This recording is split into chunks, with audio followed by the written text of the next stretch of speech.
G'day, we're going to have a look into this ASUS Ally X. This is the second generation of this ASUS handheld. Now I have not played with the very first generation, but I did, luckily enough, had a bit of a go at the Lenovo Go. And the biggest thing about the Lenovo Go was its weight. I just wish it was lighter, but the Ally X did not have that issue at all. I find the weight absolutely fantastic as it's quite lightweight, and I really like the performance from this Ally X. Now, I am a millennial, and I'm just going to give you my thoughts on how my experience has been gaming on this device here. And really, I did pass it around to quite a lot of other millennials because they're my age and who I hang out with. And I'll have passed to some Gen Zs as well to have a little play and see their thoughts. So this is kind of a collective experience on this Ally X. But really, for those who are in my generation, the millenniums, when we actually had a bit of a go. Again, this is a new device to us as we normally had not really played with much handhelds, and each of the people who are millennials I've actually passed to, we actually had a go and had a lot of fun with it. We pretty much wasted probably about every time I passed to someone, they've actually either come back to me after about 30 minutes or an hour a bit, and they've just went, oh geez, time passed very quick, and they really had enjoy playing on this ASUS Ally X, and they really just was surprised how smooth it was playing these AAA games and how reactive it was. And it's just been a fantastic experience. They actually even asked me, it's like, how much are these? I'm actually considering getting one. That's how much they actually enjoy. These are usually business people too. So these have been absolute fantastic around the office that I've been passing around to. Some fantastic experience so far. Now all the keys are very easy to press, and they have very nice surface that I can play for long periods of time, and the actual joysticks have a nice texture, so I find they actually have a very good comfortable grip. Plus also I didn't find I was slipping from these joysticks at all for both left and right. And also the actual buttons are very nicely placed and have a good recoil to each one, especially the top two buttons on the very bottom part, which is the L2 and R2 buttons. They've got a nice spring action to them, so they actually feel very nice, which I use quite a lot. Now actually the buttons on the back end of it, which is the M1 and M2, now I didn't actually use any games, actually played with it. I know they could be used for throttle for a lot of the driving games, but I'm just pretty much a noob, so I actually drive in automatic mode in most of these games for driving, but they are there if you actually need to use them, which are actually good for changing gears. Now they are also kind of out of the way if you don't really use them, but they are just in reach if you do need to use those two buttons. With the D-pad, I don't really use it that much these days on games, but I did rub my thumb over it for quite a bit of time, so probably about good 2 minutes or so, and I again don't really play much games these days using the D-pad, but way back when I was young I did play Street Fighter, and that was used quite a lot, and even I remember how much that actually caused a lot of after playing quite a long time. This one, not so bad, it's actually alright, and it did register all the buttons when I did press it. Now I did pass to some friends, and they actually had a play, and they didn't find there was actually much, what I would say, lag between the pressing of the actual keys and the input onto the game itself, so they find it very reactive, which is actually good to see.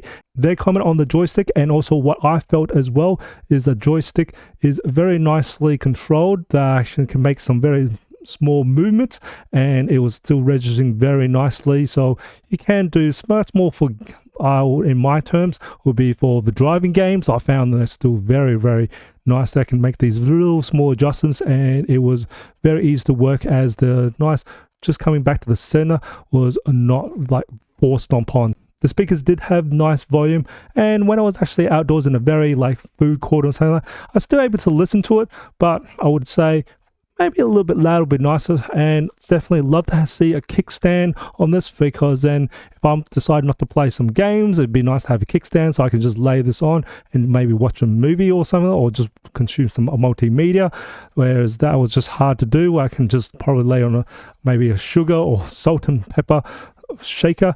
That's what I had to do. Now it's also got two USB 4 on top. Now I do know that one of the USB 4 has been added into there instead of using the ASUS ePort, which is probably more useful for, as you can actually have other docking station or put more other devices instead of using the proprietary ASUS. So it's a good move there from ASUS there. I love the fact I was able to play 3 hours of gaming on it.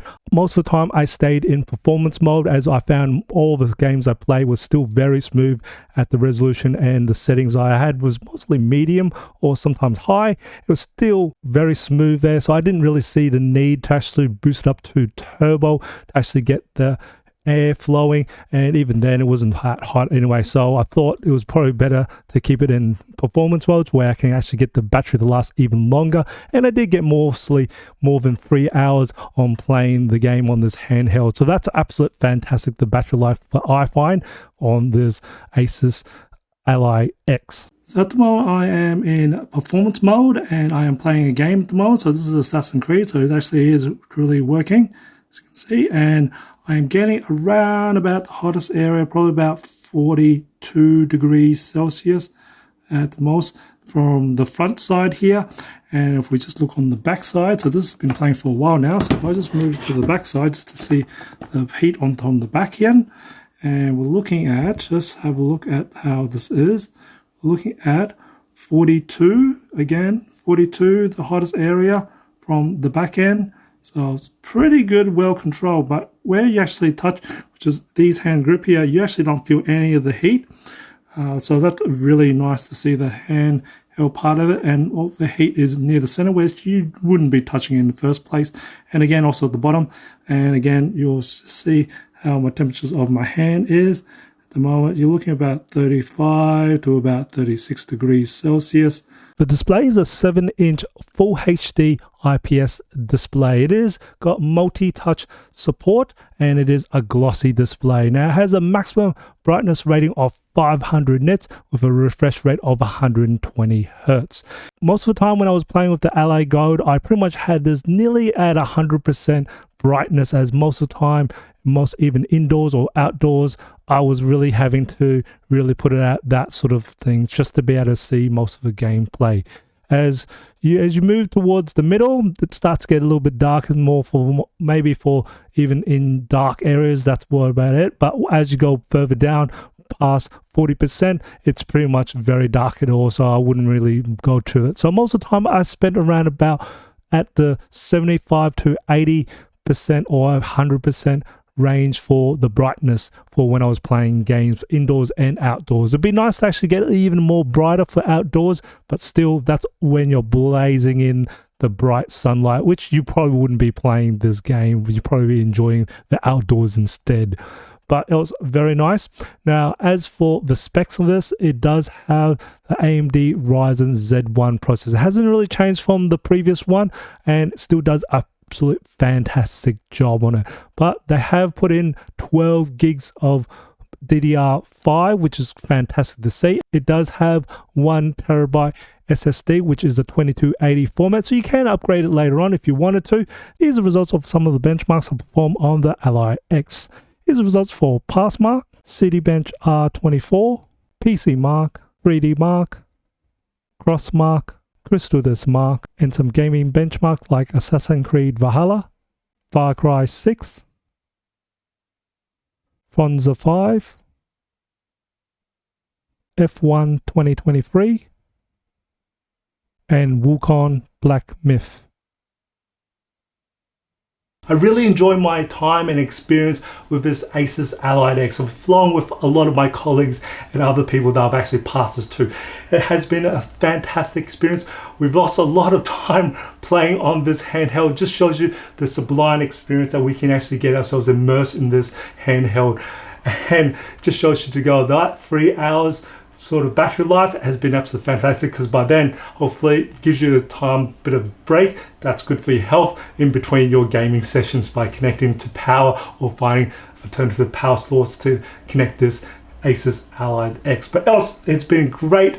Temperatures are very well controlled. Don't really hear much in terms of fan noise. You stay even in the performance mode. The controls and feels really fantastic. Great build for it. The ports, it's nice to have the 2 USB-C ports now on top, and we also have a very nice sort of handheld and weight. I really enjoyed that weight there for this being lightweight, and overall just wish it had a bit of a kickstand just for when I'm actually not playing games. I can consume up the multimedia instead of trying to find another little stand for it. It would be great if they could do that. But else, what a wonderful device is ASUS Ally X. Now, I hope you find this video informative and enjoyed it. If you did, leave a support my channel, smash that like button for me, share this video, it does help me out. And as always, imperfections in life makes it beautiful and interesting. And I'll see you next video.